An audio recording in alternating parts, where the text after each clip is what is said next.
Hello, everybody, and welcome to the Stedman podcast. Thank you so much for joining us today. Today we have another, I don't want to say if it's exciting or cringeworthy episode today, but we will be definitely talking about something that was very cringe that I experienced this past week.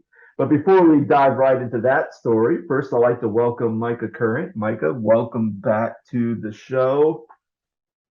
Thanks for having me. I think we need to remember the sitcom Mr. Welcome Back, Mr. Cotter, or whatever it Yes. was. Mm-hmm. Is that what it was called? Yeah, welcome back, Mr. Cotter. Yeah, welcome back, Yeah. Cotter. So I think I need kind of like a theme song, like a Welcome Back, like they do in the theme song of that show. Yeah, I need to like revamp. Like maybe that's something I have to figure out for 2023 is new theme music, special segment music that I could just insert into everything and I know a do guy all that can do that. that kind of stuff. I know you know a guy. I know I the guy. know a I know the guy guy that too. ride. I know the guy that writes all the theme stuff for Nerd Talk with Jordan Halstead. Oh goodness, wonderful. But yeah, so Micah, it has been an interesting week this past week. Um, yeah, Yeah, you ain't kidding. yeah, yeah. So I guess unless you have something you really want to share, I'll just go into my story and go Well, I right have a into our weird. I segment. have a weird Oh, you story. do? I do. I Okay, just didn't know. go. Um. I Yeah. always have like 10 of them in my back pocket, like which one I'm going to use today. And I always struggle to find one. Like, here, you can take this one. Just Um. take out Scott and put Micah in there. Yes, you could just email me your top 10 for the week and I'll just choose. Yeah, so kind of I don't know. This could also I think be a podcast topic in and of itself, but we talk about weird stories and or rants for the week. I was at my church yesterday leading worship and um had a good rehearsal, a good run through. Actually two of my people volunteers slept through slept through their alarms and they walked in at like 9:05 and rehearsal was at 8:30. Oh, So that geez. yeah, so that was gets things off to a stressful start. But I think um rehearsal went well, and then we have music playing before service, we have a countdown, and then we traditionally just jump right into worship. And so yesterday I brought two different guitars to lead from, and one of the I decided during the countdown that I wanted to change guitars and just use a different one because I wasn't super happy with how it sounded. And so I plugged it in and I was getting ready to go. And then I usually send my team the order of service like no later than Wednesday at noon. Like it's most days or most weeks, I'm sorry, send it out on Tuesdays. This is what we're doing. This is who's doing announcements. These are the songs we're doing, the keys. Here's the links. Here's who's speaking. Etc. And so the countdown's going off and I'm swapping out guitars and the lead pastor comes up to me and goes, "Hey, who's doing announcements?"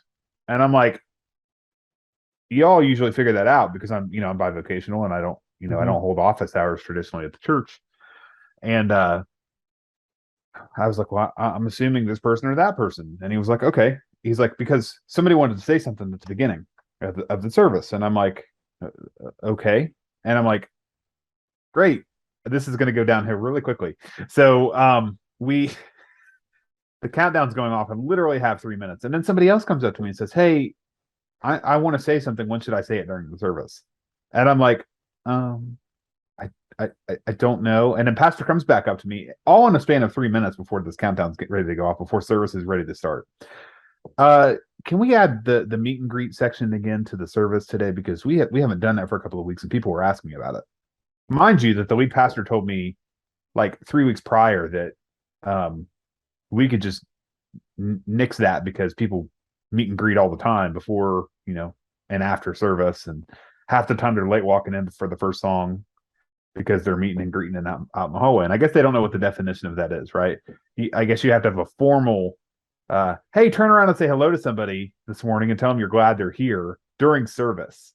And so I'm like, Okay, when do you want to do that? So again, mind you, there's less than 3 minutes on this timer on the countdown before service is getting ready to start. And I usually just go up and say, 3, 2, 1, good morning, church. Let's stand together and worship. And we go right into song one. I get up there, and the person who's doing announcements comes up, had no idea that they were going to do announcements then. And I told the pastor, I was like, look, if you want to do it at the top, that's cool. I don't, just cut them loose and we'll just get them back after you set them loose for the meet and greet time. So I'm not kidding when I say this, but the pastor who was doing announcements brought somebody up to give a testimony about how they have been, healed by God because their cancer was in remission, which is great. Praise God. And then another person just comes up out of the blue, somebody I hadn't talked to yet, right, that morning, and they started talking, like they just basically took the mic and was like, hey, here's this, and let's remember we got to do this and this, and like making like a public service announcement of something that they needed. And then I went back to the pastor who was doing announcements, and then they cut him loose for the meet and greet. And I told my wife yesterday, do you know how incredibly hard it is as a worship leader to get people to stop shaking hands and stuff and get them into worship as soon as somebody's cut them loose? Yeah. But anyway, it was just weird. And I think we should do a segment on that or a podcast on it at a later date. Like,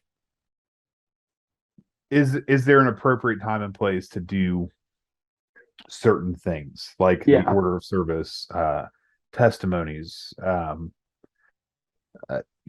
general announcements, XYZ, not 3 minutes before the service starts. Right. And so, and I know that's going to lead into a little bit what we're going to talk about today about things that are, appropriate or not appropriate when, when's a good time and stuff. But yeah, that was kind of my weird experience. I mean, worship was great. Like, the service is great. Also, the other thing too, we have 3 pastors that rotate on teaching. And I had no idea that the associate pastor was preaching yesterday. Nobody said anything to me. And so Alicia said, it's a good thing when you prayed after worship right before the message that you didn't say Pastor so-and-so, because you didn't know that they weren't preaching. Because I usually, when I pray right before the sermon, I'll say, God be with pastors. He or she brings the words this morning, just anoint them and give them a new fresh word, things like that. It's a good thing I didn't say their name, because it would have been cringy, because, I prayed for Scott and actually Jordan's preaching today. You know what I mean? Yeah, like, it would have been just absolutely. super awkward. So anyway, that was kind of like my weird story. What about you? Yeah. So my story, kind of going along with, when things should be done, and our topic about, sermon illustrations and the appropriateness of what is allowed, what shouldn't be allowed. So it was probably the beginning of last week. I would say maybe it was Monday, like Monday evening. I'm browsing through TikTok, and again, through TikTok, there's a lot of stuff I see is not only stuff that's like trending, but sometimes there's a lot of things with like Christian music, and sometimes these like little like ministry help things, like how to do this, how to do that. And then there's also stuff where I get like these little like, your soundbite sermons. So I'm going through, and there's this guy, and I can't even tell you who it was or what church this person was at, but this pastor's up there, and he has his phone, and he's talking about, and really his whole point was about, finding purpose or understanding your purpose. And he does this sermon illustration where he talks about how he downloaded Tinder, which, again, if you don't know what Tinder is at this point, it's a dating app. And not only did he download it, he set up a profile, a legit profile, and then he, instead of saying he's interested in men or women, he's interested in everybody at this point. And he tells his church this, and then he starts talking. Then he says he starts swiping people, and he starts reading their profiles. And here's the thing: he basically says, "Okay, here's Sherry, and she's a Pisces, and she likes dogs," and he's reading these people's profiles on stage during a message, and basically as he's doing this, and the whole point is he's talking about purpose, and yet for me, I'm thinking this is a huge red flag because Was this guy you, married? Did you notice if he was married or not? I think he was married. Okay. I mean, I couldn't tell you, but even if he wasn't married and he was single and he was doing dating stuff, that's fine. But the fact of it, he's using a dating device to A, talk about purpose, but B, he's kind of exposing people. Well, And and even though we himself. don't, in himself, with all these different things about finding purpose, and it was just so cringy. Like I couldn't even. I mean, I really couldn't get into the brass tacks of everything he was saying in the nitty gritty details because I'm just sitting here and my shoulders are literally rising above my head because I'm just like, and I just thought that was so. Because I guess and this is kind of when we get to the topic today about sermon illustrations, when to use them, what's allowed, what's not allowed, what's appropriate, what's not appropriate, and kind of an ethic of using sermon illustrations. A lot of things that I was taught and some of the things that are told that you should not do, I just felt like all the things you shouldn't do were all packaged up in that moment Well, with sermon illustrations. also you felt the need to send it to me immediately after you watched it. Well, yeah, because I mean, well, I sent it to you because I'm thinking, okay, this is cringe. And I think I even wrote, like, dude, this is cringe. And It's I remember bad. it feels like a second opinion, like, okay, maybe, I'm older than you by like a couple years. Maybe I'm in that elder millennial thing where I'm just like out of touch with normal society. But I'm thinking there's so many ways and so many different illustrations you could have used to talk about finding one's purpose and not using Tinder as your sermon illustration. Yeah, and I think too, like, I would totally agree with you that I watched it and I was like, is this ever going to end? Like, it Mm-hmm. was so bad, and I'm like, I just never in my wildest dreams would do that, right? Like, A, I think it's inappropriate if you're married. B, I think it's inappropriate that you're calling people out from the pulpit. And we talked a couple of weeks ago about the pulpit being such a sacred space. And then Mm-hmm. C, um, I want to be at the next elders meeting that they have. talking Oh, about talking about that sermon or recapping that sermon. well, I think the fact is that out of everything that guy taught about to kind of clip to share on the church's social media sites and their TikTok page, that was it. That was the highlight. Yeah, Which to me, if that's the highlight, then that's not good. right. So I guess the question is when it comes to sermon illustrations, what is appropriate? What's like a good moral or even like a good ethic when it comes to using sermon illustrations to kind of help drive home a point you're making? I hope that you're using scripture, but if you're preaching from the Bible and you're using scriptures and you're trying to bring a modern day illustration to kind of help add a extra layer or an accent to the topic that you're preaching on, like what would be a good ethic? Well, here's a good thought: use the Bible, right? Like, Yeah. and a couple things, a couple of illustrations come to mind. Like, if you're having trouble having children, or if you're, having the conversation of like, should we have children? Should we not? Can we, are we even able to have children? Are we not? Like, think of Abraham and Sarah, right? They were like 90 years old, and God ended up blessing them, right? And so, like, it says that in the book of Genesis, right? So, like, I think you don't have to get super graphic with the fact that they weren't able to conceive, but then God, promised that they were going to have a child, have children. It might have been later in life. However, um, it happened, and God blessed. Another example, Joshua. Joshua 1:9. That scripture is always quoted. Be strong and courageous, right? And so, like, think about courage, think about being a leader, think about having the courage to be a strong leader, and using that as an illustration. Um,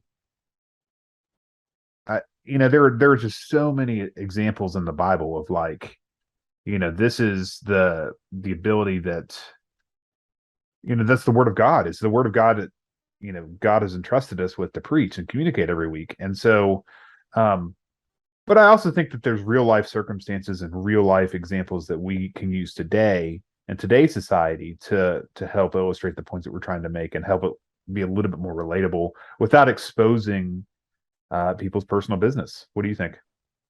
Yeah, I think the scriptures is a good thing. Like even just this past Sunday, the pastor here was been going through the Sermon on the Mount and got to the teaching of oaths.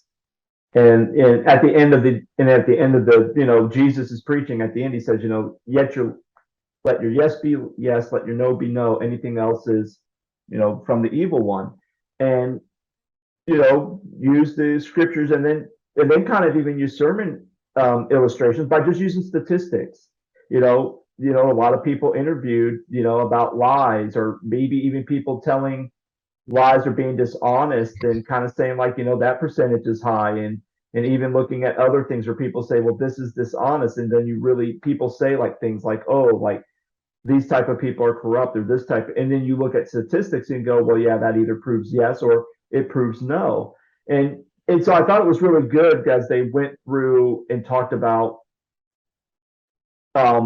using kind of statistics to kind of help illuminate a little bit more of what Jesus is saying, that yeah, if you're being dishonest, and then more likely intentionally being dishonest, um and not telling the truth, or maybe intentionally fudging details just so that you can kind of get your way or get your approval, or whatever the case may be. Like if you're doing that, then that begins to start to eradicate kind of a moral fabric of society, and it starts to deteriorate trust. And I think when you're using sermon illustrations, especially within scripture, you have to not only exegete it correctly, but then even if you're going to add something extra, you have to make sure it kind of fits with the story, or fit with what you're talking about. And I think that's good ethic. I think another good ethic, especially when it comes to using people's stories. One of the things that I was always taught, like if you're praying, let's say you're counseling somebody, and let's say I'm counseling a couple who, when they first came to me, they just were like literally Homer Simpson, Bart Simpson, hands around the throat, like that's their marriage. And then after a course of, couple months, their marriage has been completely transformed and is stronger than ever. And, if I want to kind of talk about this sermon illustration about God restoring and transforming, and even like marriages, and that's kind of like my topic on Sunday. I mean, as a pastor, I could easily just share that story and kind of even make it anonymous. But I think in some ways, even if I make it anonymous, or I get, or I'm only going to use names, I think it's a right for me to be able to say, hey, I'm preaching a sermon on marriage. Is it okay if I use your story? Yeah. Is it okay? And even be specific, like even before, like when we had the mail thing, and I said, hey, I even asked the person, can I share your story on my podcast? And then I talked with them on the phone and got more details. And I said, here's exactly what I'm going to say. I'm going to be very brief. I'm not going to get into all the details. Here's what I'm going to say. And they said, yeah, you can share my story. Mm-hmm. And I think that's in some ways is very important, that, you got to use, kind of get permission, which made the video that I talked about earlier so cringy, the TikTok, is that this person's, I mean, this is not fake profiles that he's reading off. He's reading everything about this person that put on their profile to a broader audience. And one may argue, like, well, yeah, but if someone's using Tinder, they're going to see the profile. So it is kind of being broadcast. But yeah, but it's not, it's between that one person looking at the profile. Maybe if someone wants to share it with a couple of buddies or a couple of girlfriends and show, like, hey, what do you think about this guy and his profile, just to get, that's different than, hey, I'm sitting in a church of 20, 30, hundreds of people, and I'm reading your dating profile live in front of a live studio audience, and it's being recorded and being put on all our social media as well. Yeah. I think it's a great point that you brought up the fact that you know clearing that with people before you broadcast it, because some of that stuff is legit trauma, whether, like you talked about marriage, right? Like some of the people that go through really hard times in their marriages, and I'm not saying that everybody, has the perfect marriage, or I certainly don't have a perfect marriage. And Scott, you probably would say the same thing, but like, if you're having trouble, you don't want to broadcast that to the world. And literally, in 2022, as we joked about earlier when we were jumping on this call, like it's 2022, right? So like, there's a lot of stuff that gets broadcasted on the internet because, the majority of churches are streaming to some sort of streaming platform, whether it's Facebook or YouTube or their website or all of the above at the same time. You just have to be careful with that kind of thing because it's a confidentiality thing. And from somebody like you shared with your counseling background, that's, you're playing with fire, to be frank. And another thing, like you really have to toe the line with this whole, like, I want to be the coolest pastor because, I'm talking about cutting edge stuff. And I'm like, well, you can be relatable, but you can also do it in a way that you're not breaking that confidentiality. Yeah, and I think, and you bring up a good point about trying to be the cool pastor, because I think there's a lot of times in ministry where it's like, well, we have to be the most dynamic pastor, or we have to be the most coolest pastor, and especially if you're not that person, and you feel like that's going to bring me success is by talking about having a dating profile on Tinder or being completely transparent about all your stuff and your family stuff. And I mean, I can remember just even like with like, and Micah, maybe you could probably relate to this more than I can, but how many times have as a kid you sit there in service and then your dad tells a story and he's talking about you. Yeah, I was going to bring that up today, but I didn't. You beat me to it. But I mean, I know other pastor kids who I've talked to where they said that was one of the things that they hated about going to church is that sometimes their mom or dad would bring up stuff about them as a kid, and they just felt like they kind of felt embarrassed about it. And I mean, I think in some cases, like, I mean, my kids are little, like 8 and 4, but still, like, if I want to share a cute story about my daughter, I'm going to ask her. I'll say, "Hey, can I share the story about you and painting the unicorn?" And if they say yes, yes, and if she says no, Daddy, then I'm not going to do it. And even sometimes on stage, sometimes I have my notes, but sometimes something may pop in my head, and it's like, "Ooh, this is a great illustration that has to involve my son." If I didn't get his permission, or even if he's in kids' time and he's downstairs and he knows he's not going to hear it, me say it, and it's like, "Oh, well, I can share the story because he's not in the room." Well, you share a story about your kids, and they may not be in the room, and then once they're out, and then everyone at church is going, "Oh, your dad told this cute story about you." Like, it's like, huh? Like, so I think in some ways, you got to make sure you have, at least for me, I feel like that there's some good, it shows respect, and even though it's like, well, my kid's 8 or my kid's 4, it doesn't really matter. Well, no, it does matter.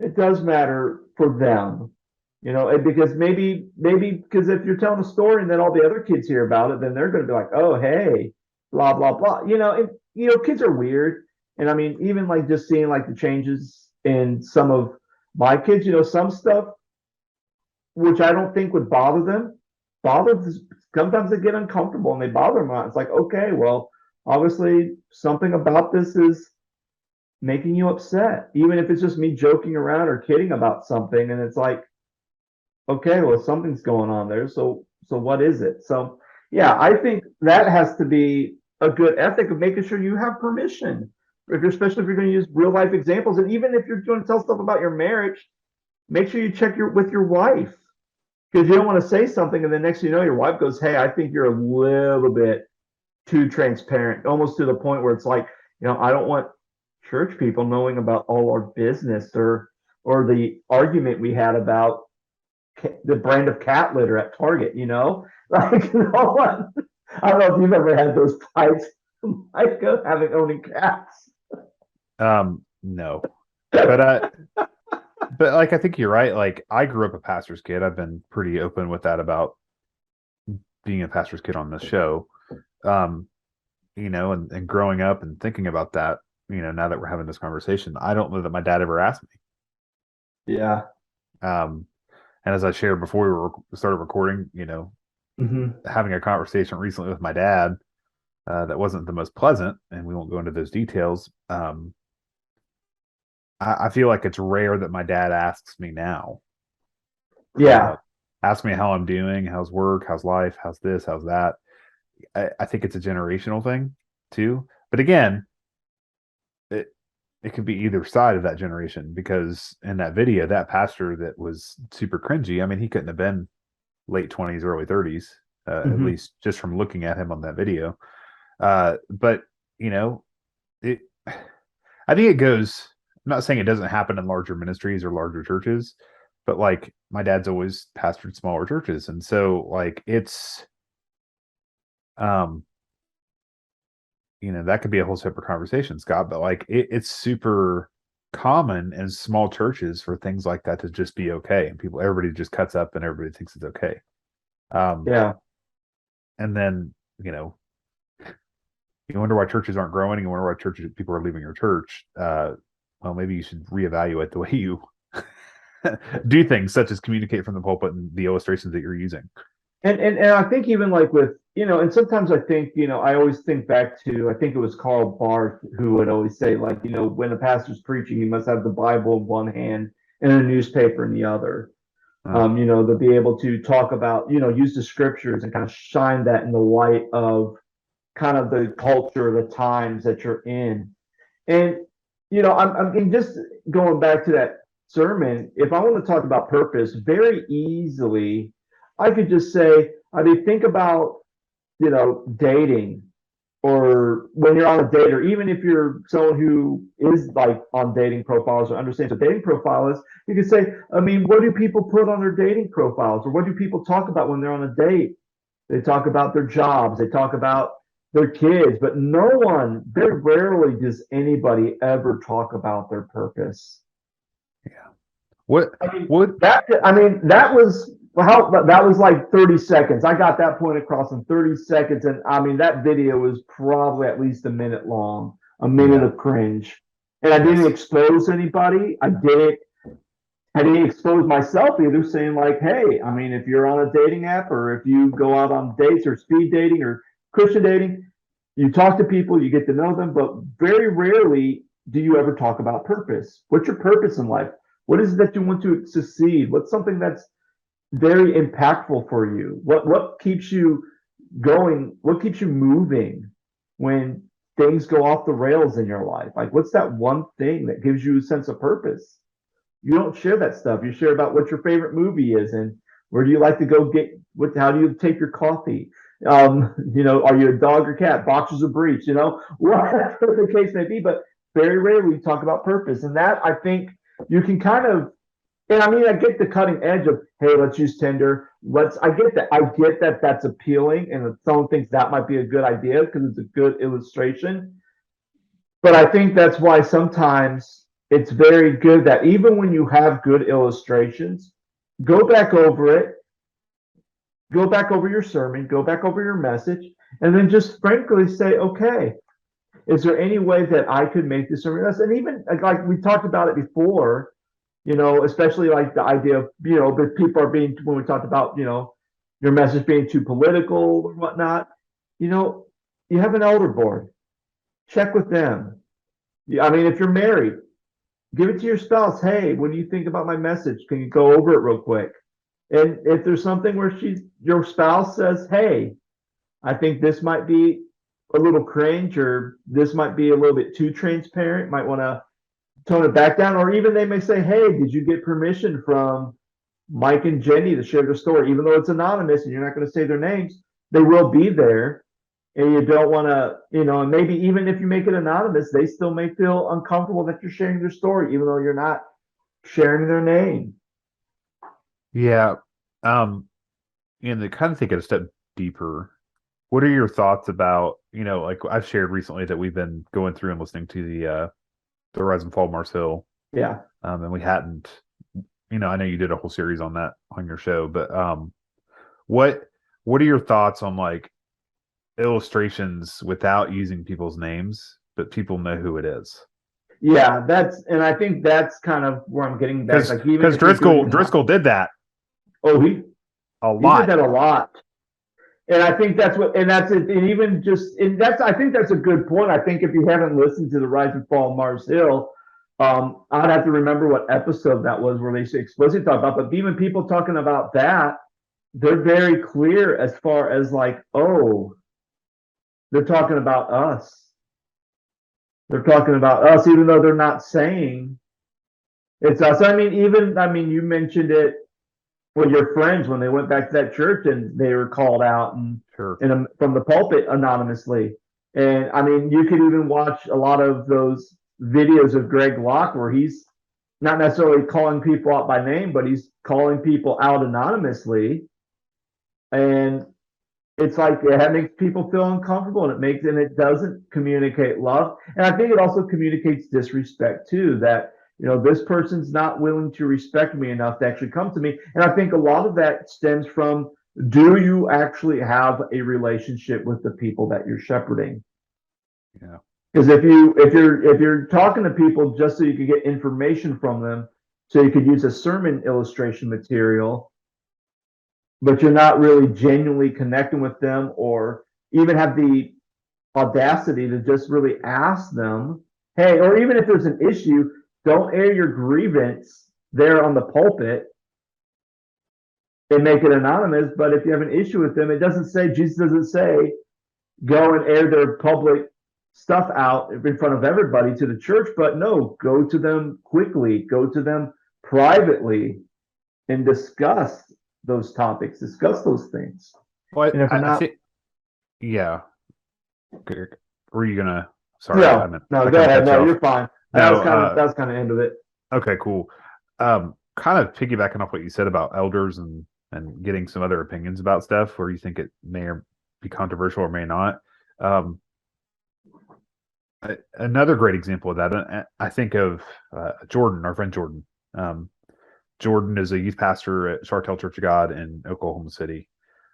His lead pastor is Steve Childs, and something that Jordan, shout out to Jordan, he recently shared with me that Steve, his lead pastor, is challenging him to write his sermons, rewrite his sermons, and rewrite his sermons again.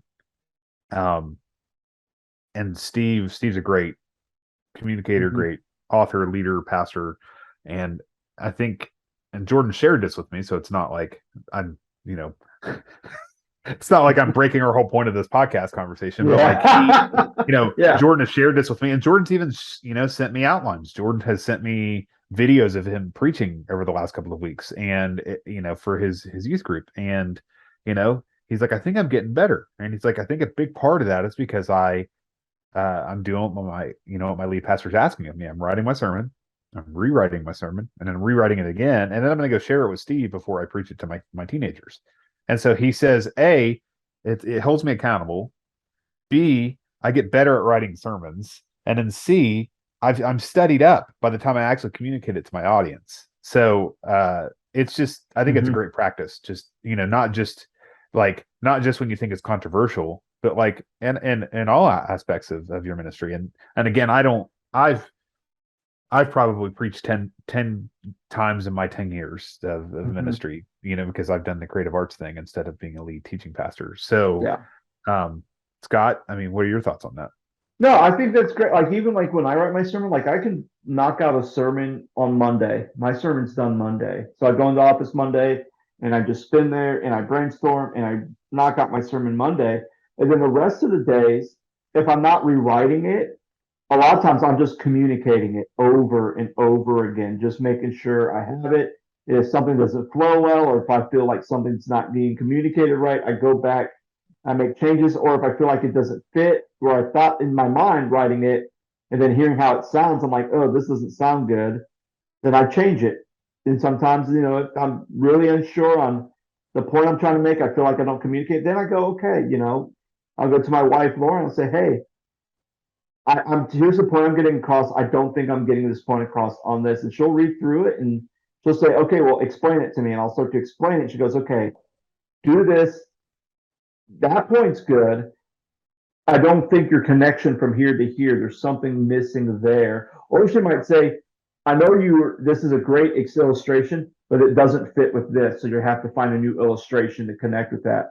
Or, I mean, there's been times where, like, if I'm preaching, like, a lot of times if I have to preach, like, tithing or financial things, I think one time I was using an example, and I sent it to my dad because my dad's like a financial guru. I sent it to him, and he's just like, yeah, no, like don't use that. Don't use that biblical example because it's communicating. You may think it might be communicating your point, but it's actually going to communicate something a lot worse, and it's probably going to alienate a lot of people. So don't do it. I'm like, oh, all right. Well, he's very blunt with me. So I'm like, all right, so whoop, Mike is clearing it all out. Well, that also has to do with like the space you're in. Like you Yeah. shared a couple of weeks ago when we were talking about Halloween stuff, like the area that you're in, that you live in now, Scott, is that, primarily Jewish Orthodox. And so like Yeah. they don't really celebrate Christmas like you're used to. So like Yeah. they're all gung ho about Halloween, right? So like to the point of the tithing situation or the tithing conversation when you're writing a sermon, you may not want to preach tithing if you're in a socioeconomic place where people are getting laid off left and right, the living situations aren't good, people are living in poverty, so to speak. Mm-hmm. Like you gotta know your audience. Yeah. And and I was just thinking as you were talking about, like, you're talking more specifically the preaching and the illustrations and asking your spouse, a lot of times in the worship, and this is from a worship leader's perspective, I'm very intentional about the songs I pick, why I pick them, and what I think I'm going to do. But every Sunday after service, I get in the car and I ask my wife, "How do you think that went? What would you change?" Mm-hmm. So like the next time I go to do it, I can improve on it. Or I ask people that I trust and I really value their opinion, and I'll send them a video of me leading, or uh, just ask their opinion on what I can do different or what I can do better. Um, it I think it boils down to just accountability, Mm-hmm. and that goes in all aspects of ministry. Yeah, absolutely. And I think, there's a lot of great points we're talking about. So just to kind of even just quickly summarize them before we kind of close this out, make sure if you're going to use real life people or real life situations, first, if you're going to use real life people, make sure you get permission from them and don't go the whole, even if you want to go the anonymous route too, make sure you get permission from the source you're using it. So that way they felt like that they have a contribution to it too. I would say It's like writing a paper and citing your paper. yeah, make sure you cite your sources. And even if they want to remain anonymous, you can still say, oh, there's a couple I know, but at least you let Mike and Kim know that you're going to share their story and they gave the approval, and but they wanted to keep it anonymous. So at least you're showing respect to the source material. Also just make sure your stuff's appropriate and just double check and triple check and just kind of make sure. And again, you have a sounding board to do that. If you're married, you have a spouse that can, if you have other pastors in ministry, other friends in ministry, say, hey, can you check this? Can you check this sermon? Make sure it's not too cringe. And then because here's the thing, and I think it goes back, like Micah, you said earlier when I shared that story, that TikTok story, man, I'd like to be in that elder board meeting. If you go to that elder board meeting and there's some issues, and you as a pastor says, well, hey, I wrote my sermon, I rewrote it 3 times. I had my wife check it. I had some other pastors in the area in my ministry check it. And the consensus is everything sounds good. Everything's great. So I think, and then maybe that might be the conversation where, well, you didn't check with the sounding board. And then you can say, okay, and then you check with them, and maybe you need to check with them. And maybe that's kind of like where you're going to have a clue as far as, okay, is this sounding board going to be a help or are they going to be a hindrance? And you're going to find that out very quickly, but just kind of avoiding them, especially if they have an issue with, you mentioned dating profiles or something, then you have to, then you're gonna kind of know a little bit about, okay, what work do I need to do with my elder board to kind of get them into a good leadership thing so that they could operate the way I need them to operate to help me better teach and better serve the congregation. Or maybe it's like, well, I'm going to be micromanaged and this isn't the place for me, and kind of figure that out pretty quickly. So I think there's a lot of good ethics. And I think the big thing is get permission and always have someone double check your work, and then also have someone else, a trusted person, check your stuff as well. And I think if you can do that, then you're going to have a pretty good, a pretty good, rounded base to be able to do. And then that way you have at least a little bit of a shield. So then in case if anybody, whether it's a congregant or a leader or somebody else is going, hey, your sermon was cringe, or that example was cringe, you might say, okay, listen to them, talk to them, be respectful to hear their point of view, and then just kind of say, that's a good point. I had these people double check my sermon, and everyone was fine with it. And not saying like, oh, everybody's fine with it, so but more of everybody was fine with it, but we didn't see it from this point of view, so that might be something to do. And then I think even in that way, if someone did have an issue, at least they see that you put in a lot of work to be able to look at everything and go, okay, at least they did their work. At least they're very thoughtful with how they do. And even though I didn't like the illustration, I thought it was a little distasteful or whatnot, at least there was a process, and I can respect the process. Yeah, absolutely. All right. Well, friends, that's going to do it for us today. So I hope you all have a wonderful weekend, and tune in next week when we have another episode. Take care.